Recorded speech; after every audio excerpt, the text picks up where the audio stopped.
Hello student, ITI वाला knowledge का online portal में आप सभी का स्वागत है। तो आज हम लोग ट्रेड थ्योरी में पढ़ने जा रहे हैं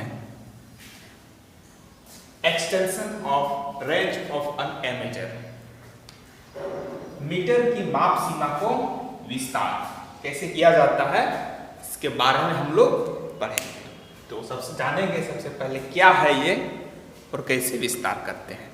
तो जब कभी भी हम लोग एमीटर को कोई भी विद्युत परिपथ में लगाते हैं तो किस में लगाते हैं? हम लोग श्रेणी क्रम में लगाते हैं। धारा मापन यंत्र को हम लोग जनरली किस में लगाते हैं? एमीटर को श्रेणी क्रम में। और ये सुग्राही एमीटर का जो माप जो होता है क्या होता है? सुग्राही सेंसिटिव इंस्ट्रूमेंट का जो मेजरमेंट होता है वो हम लोग मेजरमेंट करते हैं एम्पियर्स, मिली एम्पियर्स या फिर माइक्रो एम्पियर्स से हम लोग इसको मेजर करते हैं, राइट। और अच्छे एमीटर का जो आंतरिक प्रतिरोध जो होता है क्या होना चाहिए? आंतरिक प्रतिरोध मेरा जितना कम हो सके उतना होना चाहिए, न्यूनतम होना चाहिए, राइट। और इसका हम लोग जब कभी भी इसका माप सीमा को बढ़ाएंगे तो क्या करते हैं? माप सीमा को बढ़ाने के लिए निम्न प्रतिरोध को हम लोग समानांतर क्रम में संयोजित करते हैं। आपको अभी हम एक फिगर के माध्यम से समझाएंगे कि किस तरह का इसका कंस्ट्रक्शन होता है, कैसे हम लोग इसको शंट में संयोजित करते हैं। तो चलिए फिगर देखते हैं। तो चलिए फिगर को देखते हैं कि इसका कंस्ट्रक्शन कैसे होता है, राइट। आप एक देख रहे हैं कि ये क्या है? मीटर है, राइट। क्या है? मीटर है। और उसमें एक क्या है? एक आंतरिक प्रतिरोध होता है। कोई भी कोई को लपेटेंगे तो मीटर का उसका एक आंतरिक प्रतिरोध होता है। उस मीटर के पैरेलल में शंट में हम लोग क्या लगाते हैं? शंट रजिस्टर को संयोजित करते हैं, जैसे कि आपको जस्ट बताया है। तो अब इस सर्किट के माध्यम से अगर यहाँ पे केसीएल लॉ अपनाते हैं तो क्या होगा? I इक्वल टू क्या होगा? Im plus ISH, right. इसको ध्यान देना है। क्या है? I equal to Im plus ISH, right. अब हम लोग देखते हैं क्योंकि और एक चीज जानते हैं कि जब भी पैरेलल में कोई चीज पैरेलल में रजिस्टर हो या किसी मीटर को कनेक्ट करते हैं तो उसके बीच का वोल्टेज क्या होता है? सेम होता है, राइट। तो वहाँ से हम लोग देखेंगे कि वोल्टेज मतलब विभवांतर जो होता है क्या होता है? सेम होता है। तो चलिए देखते हैं इसका विभवांतर क्या होगा, इसका वोल्टेज ड्रॉप क्या होगा? IM RM और इसका है ISH एंड RSH, राइट। इसके बाद हम लोग क्या करेंगे? सेपरेट करेंगे IM ISH equal to RSH RM। इस तरह लिख सकते हैं इसको, राइट। अब इसका वैल्यू निकालना है हमको, तो यहां से हम लोग RSH को कैसे लिख सकते हैं? RSH को लिख सकते हैं RM into IM by ISH, right. अब इस ISH को और कैसे लिख सकते हैं? यहाँ केसीएल रूल अप्लाई किए हैं। इस केसीएल रूल से यहाँ पे IS का यहाँ पुट कर सकते हैं।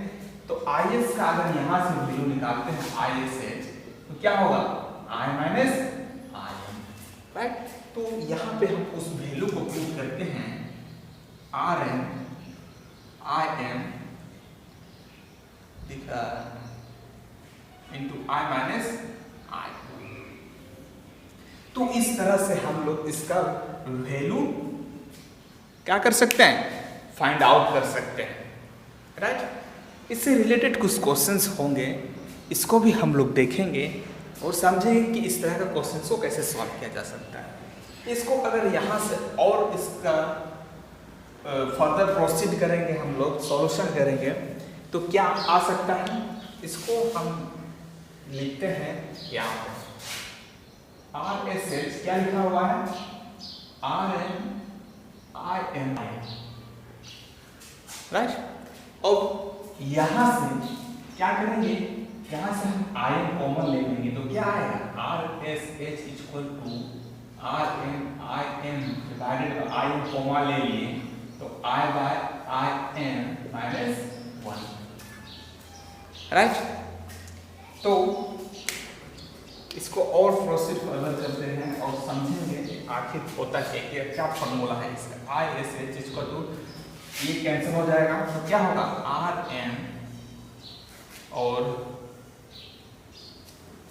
I by IN equal to N। अब ये N क्या है, ये N है मीटर गुणांक, क्या है एमीटर गुणांक इसको बोलते हैं, क्या बोलते हैं एमीटर गुणांक। तो इसको एमीटर गुणांक करके हम लिख सकते हैं क्या है -1। तो ये मेरा क्या हो गया, ये मेरा फाइनल फॉर्मूला हो गया। इसी के बेसिस पे हम लोग क्या करेंगे, क्वेश्चंस को सॉल्व करेंगे। हम लोग या इसको यूज कर सकते हैं या इस फॉर्मूला को यूज कर सकते हैं या फिर इस फॉर्मूला को यूज कर सकते हैं, सब क्या है सेम है, राइट। इस पर ये क्वेश्चंस के अकॉर्डिंग क्या पूछा जा रहा है, इसको उसी हिसाब से इस फॉर्मूला को यूज करेंगे। तो चलिए देखते हैं एक क्वेश्चंस को, उसके बाद समझते हैं कि इसका क्वेश्चंस का आंसर कैसे किया जाता है। तो चलिए सेलेक्ट करते हैं। चलिए अब एक क्वेश्चंस को सिलेक्ट किया है।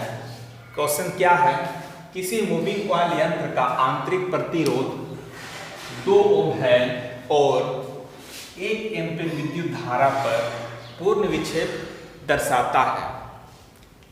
पूर्ण विक्षेप FSD फुल स्केल डिफ्लेक्शन दर्शाता है।